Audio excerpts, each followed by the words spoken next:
Okay, ito ang ano natin, tari natin. So, napakagandang mga material. So, ito na ngayon ang papatay sa mga ano nila, manok nila. So, ayaw nilang magpapalagay sa atin ng tari dahil akala nila ang mga tari natin ay medyo may mababang kalidad. Alam, ito mayroon pang pangalan, no? Ano, kita niyo ba itong pangalan niya?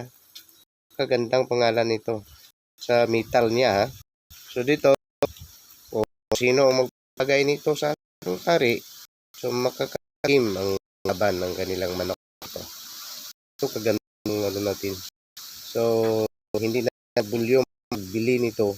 Ngunit ito na ang mga gagamitin sa ano natin, pag lalagay ng tari sa mga papalagay sa atin. So, ito na lang. Have a blessed everyone. Friend, Alfredo Dudong Galigos Channel, Alpha Omega. Have a blessed day.